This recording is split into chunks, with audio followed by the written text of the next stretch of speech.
Welcome back. It's the 2003 Mach 1 Mustang. The interior renovation continues. Last video we stripped it down and we're going to be doing the interior prep and paint and even a dashboard repair. If you missed the last video, I'll link it here so you can check it out, and while you're here, please like and subscribe. Let's go.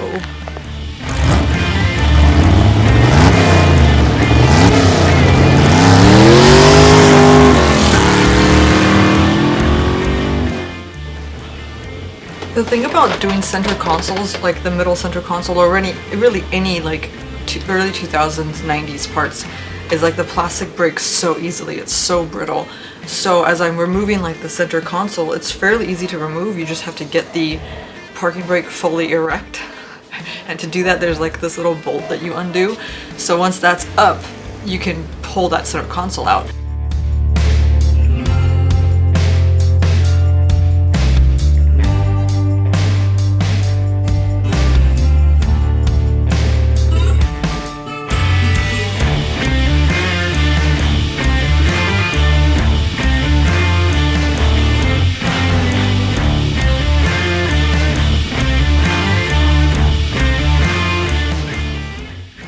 I bought a new boot for it, so of course I want to take the old boot out. As I'm taking the old boot out, there's all these like speed washers that they break plastic so easy. So I tried my best to get all that removed, and once that was through, I was ready to like start scrubbing down these plastic parts. The plastic pieces that I did break, I made sure to save because I thought I can probably like JB weld it together with that plastic JB weld, the kind that you mix the gray with the black, or the black with the gray, and it turns gray.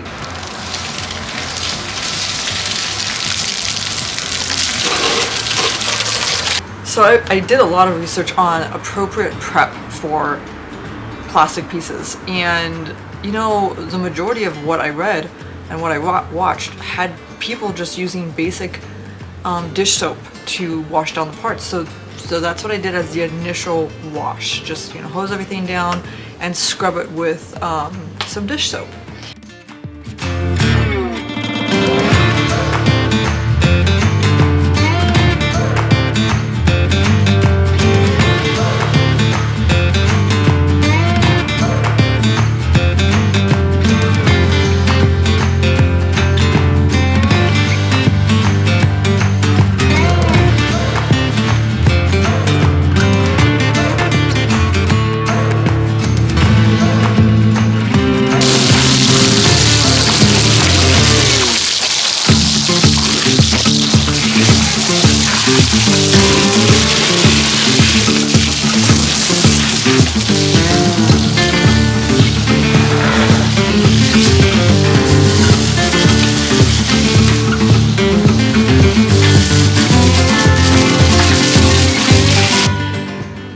So, of course, like, I'm going to wash it again. I'm going to do an alcohol spray and just make sure that there's absolutely no grease or oil on it before I paint it, but that's the initial washing part, is just the dish soap.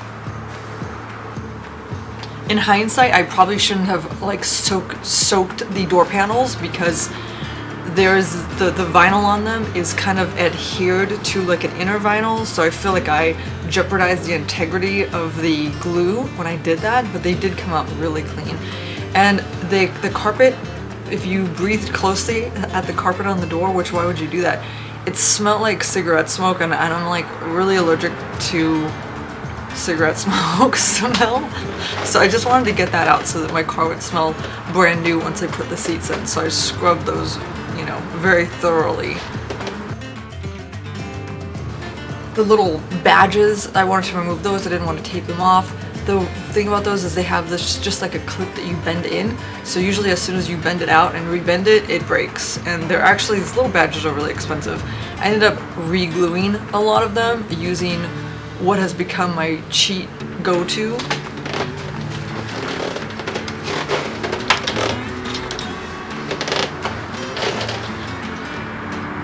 Found that this weather strip stuff works miracles on gluing things together that you later might want to unglue. So it's like rubbery, it sticks everything, but it's not like, you know, JB Weld where you basically have to break it to unstick it. This is like my little secret.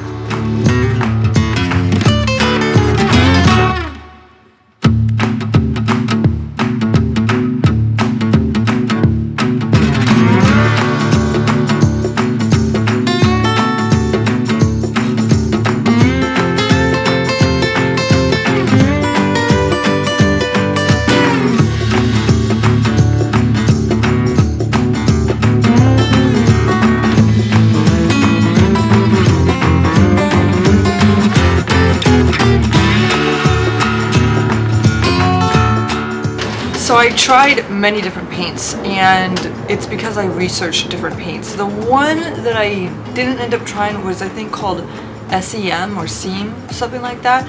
And the only reason is I had used it years ago on something for my Camaro, and I think I had just ended up with a nozzle that was broken, and I remember it sucking, and I never forgot that, so I didn't try it. But I hear that it's awesome paint, so maybe next time. But this is what I used and what I ended up with. Hold on.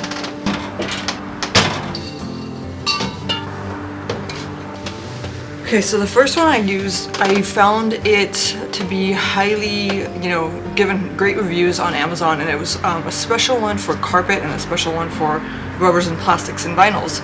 I actually threw it out in a rage because it was so horrible. The nozzle was cheap, it was a terrible, spotty, horrible coverage, and you could literally like breathe on it wrong and it would flake off. And I should have known because the reviews were like so good, it was almost suspicious. So I tried that one first, it sucked. Anyways, I threw it away. I was mad. So then I got my go-to LMR. This is really nice. I really like this stuff. They also sell it like in a can where you can pour it in your own can. I can't explain it right, but just if you're interested, go to the website. But anyways, they color match like the vehicle. So if you've got dark gray or black, whatever it is, it's supposed to color match the interior. So I ended up with black. This is my charcoal can for something else, but this is great coverage. Just the quality is awesome. The reason I didn't end up going with this for everything is because it has a more of a matte finish, and I wanted a glossy finish to emulate the interior look of my parents' 1998 Cobra Mustang. There was like a high gloss interior finish. So this is great, but I didn't end up using it.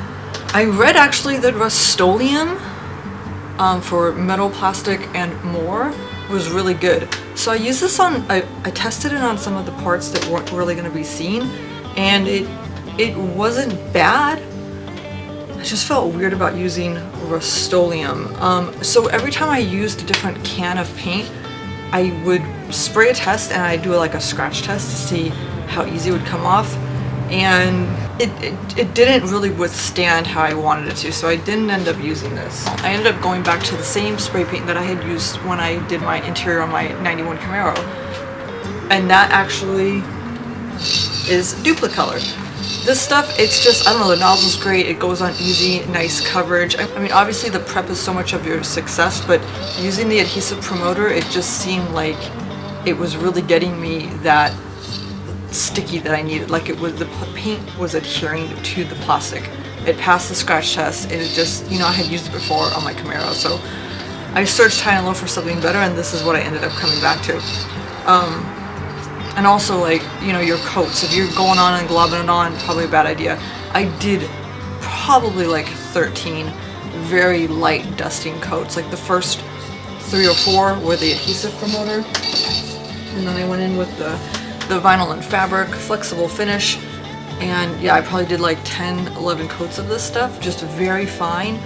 And it worked on like the aluminum stick shift, it worked on the carpet, it worked on the rubber pieces, it worked on like anything that was flexible that didn't crack. So yeah, this is my go-to. I'm not gonna mess around with other ones from now on. It's just gonna be this Duplicolor. I was kind of bummed though because I was buying these cans everywhere, right? And they ran out at O'Reilly. I bought the last couple at AutoZone, and I don't know why I kept like buying 1 or 2 at a time. I probably used 8 of these.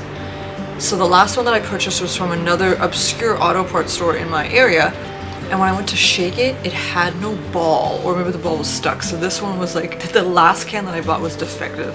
And it's like $17 too. I ended up just dealing with it, but it was kind of a bummer. There's no ball. There's no ball.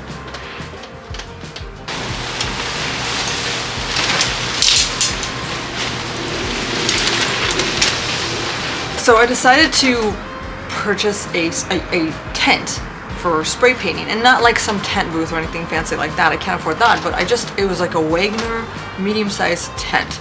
And I thought, this is great. It's gonna keep like dust particles out. It's gonna like protect other areas of my garage. I can like willy-nilly spray this in here. It's gonna be awesome. And it would have been if tents were not excruciating to set up. And it was a windy day. it was like I was trying to build like a sailboat or something. Like the wind just kept, it's hard. It's just hard to put a tent together by yourself. You've got the poles and it was awkward and the tent kept blowing. Not gonna lie, by the time I got that tent set up, my patience were gone. You know, it's just, it wasn't fun. So I get the tent set up, I haul it into my garage, I set up all my plastic pieces. And, you know, this is like the first time I'm really painting inside my garage. I usually like lay out tarps outside and paint out there. And the smell of the paint fumes are much stronger inside. So I ended up like obviously using a mask to protect my health or what's left of it.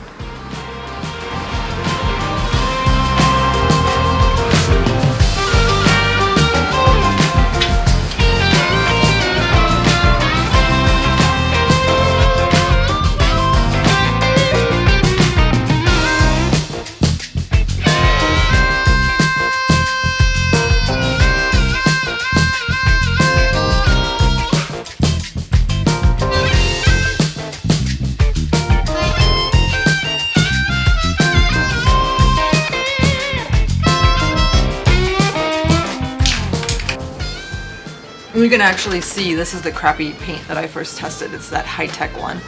It just didn't work for me. You know, maybe it works for other things. It didn't go for me.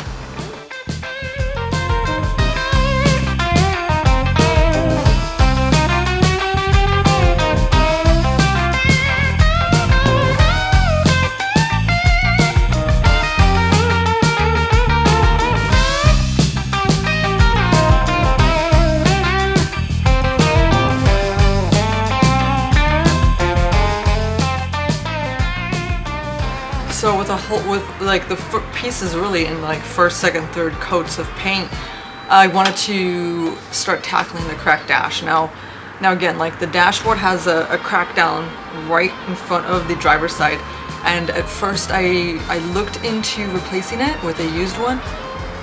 They were hard to come by, and were not cracked. The used ones that I did find were typically on the East Coast. Again, that were not cracked. SoCal had a few, but they were cracked.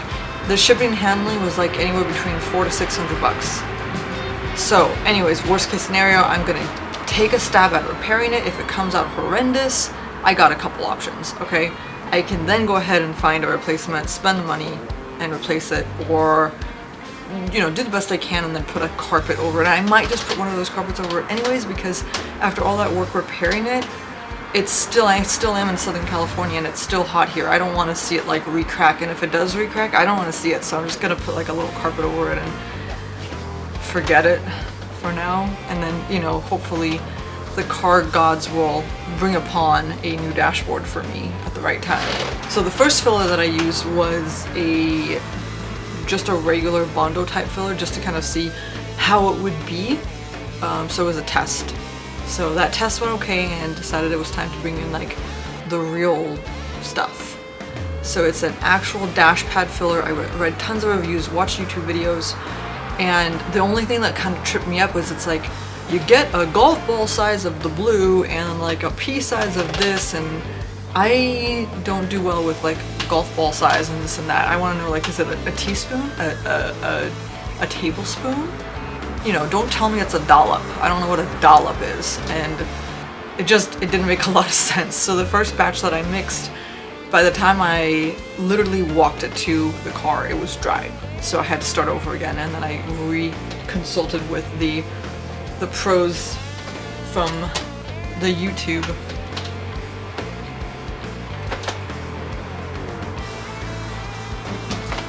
Once I got it mixed up properly, it was just a breeze just to kind of lay in there.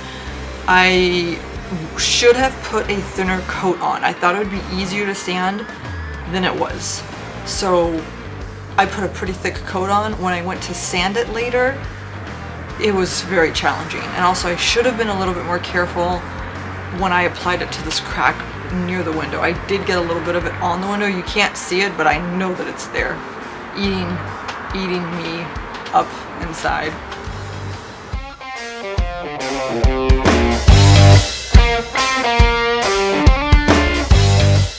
So while that dries, I can finish up the sound deadening. I still have the passenger side to do and little pieces.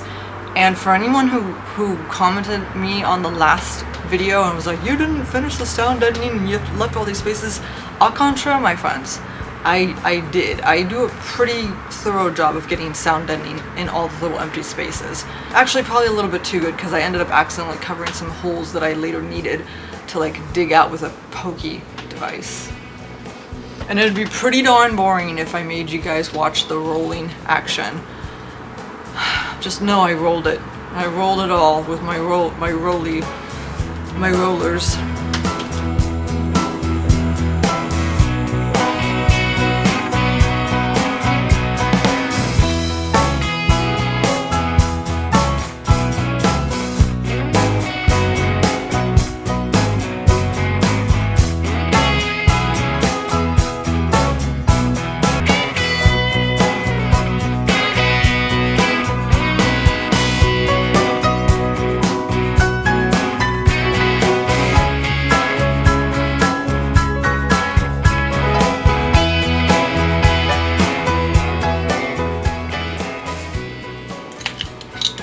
These are my tools for rolling.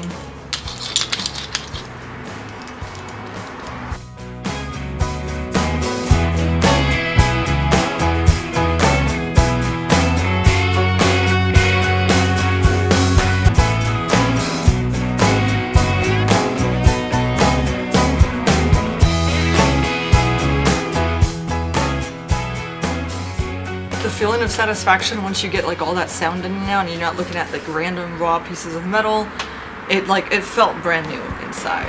It really did.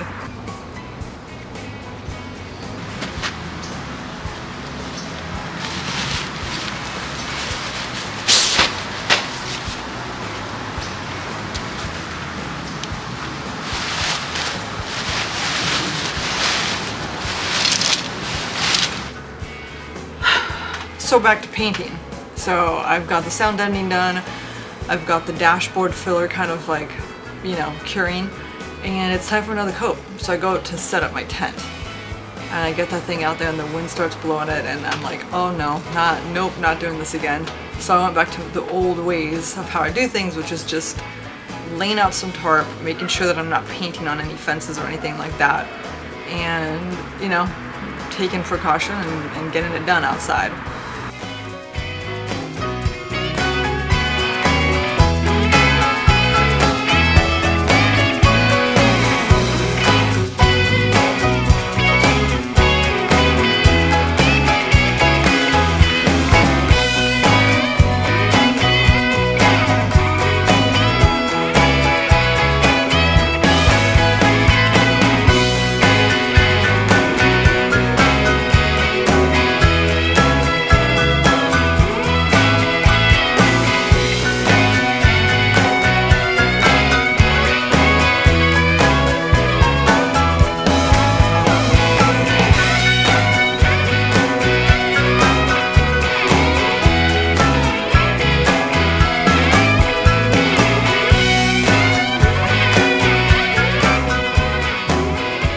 Now when I went to sand my dashboard, I was like, oh, I'll get a hand sand, you know, and I'll sand it, it's gonna be no problem. That didn't get me very far because it was thick on there. I goofed up. So I thought, oh man, I need to find like a way to, you know, speed this up. So I went to True Value and I found these like, you know, smaller sanding circles where I could go in with a drill and kind of just sand without touching my window. So those were a lifesaver, sanded it down nice and smooth, and it seemed to seal up the crack really nicely. Like the texture didn't match, and I know I could have done a better job of trying to match that texture, but again, like, it's an improvement. It's not gonna be perfect. That perfection's, you know, it's a good thing to strive for, but you gotta be happy with just a vast improvement, which is what I got. Going to do my last coats of paint, laying out all the tarp and everything, and really at this point I can see it like start to come to life. It's like black, it's glossy. It's I can't believe that I'm actually ready to start like installing everything.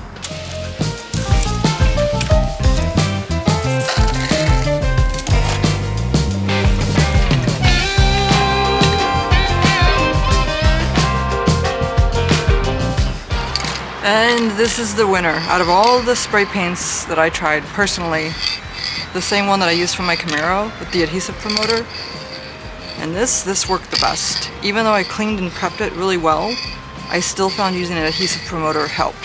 So here we go.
So that does it. Thank you again so much for watching. This is a fun journey and it's a great fun car to work on. I highly recommend it.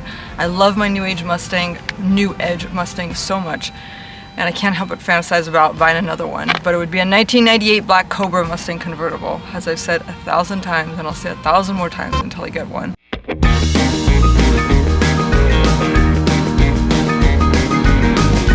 So I'm sitting up here, you know, taking photos and videos and wrapping up my YouTube video, and there is a car that pulled up that I think wants to do the same thing.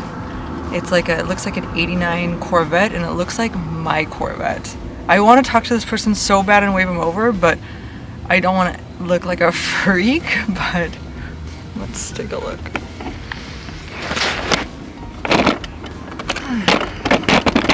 You see it down there?